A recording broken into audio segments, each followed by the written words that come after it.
On nous a appris à lever le main vers le ciel, mais jamais à utiliser notre propre cerveau sur Terre. Dans nos pays africains, un pasteur peut devenir millionnaire plus vite même qu'un ingénieur. C'est pourquoi nous avons plus des arnaqueurs spirituels. Mais aussi une église peut être remplie pendant qu'une bibliothèque reste vide. Alors, on prie pour l'emploi, mais on refuse d'apprendre une compétence en disant que la technologie sont des choses des gens qui resteront sur Terre. Or, ceux qui ont fait leur paradis sur Terre disent que le vôtre est au ciel.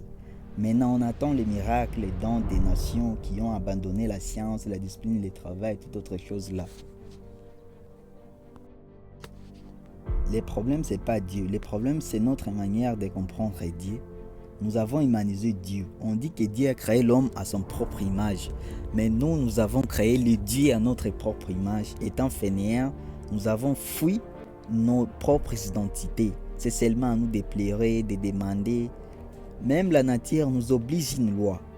Aucun champ ne produit rien sans être cultivé. Alors, pourquoi croyons-nous qu'une nation peut se développer sans connaissance, sans technologie, sans industrie, sans recherche, sans discipline? Notre génération confond spiritualité et fruit des responsabilités, confond religion et Dieu, confond l'athéisme et science, croyance et réalité. Or, blâmer une religion, ce n'est pas synonyme d'être athée. C'est par là que nous nous trompons. Mais même être scientifique, ce n'est pas un synonyme d'être contre quelconque, un Dieu comme ça, ou une religion. Alors, nous périssons par manque de connaissances avec une seule mission d'aller au paradis. Soyons corrects. Prier ne peut pas stopper une guerre quand même. Il faut une armée. La prière ne peut pas guérir une maladie sans aucun médicament.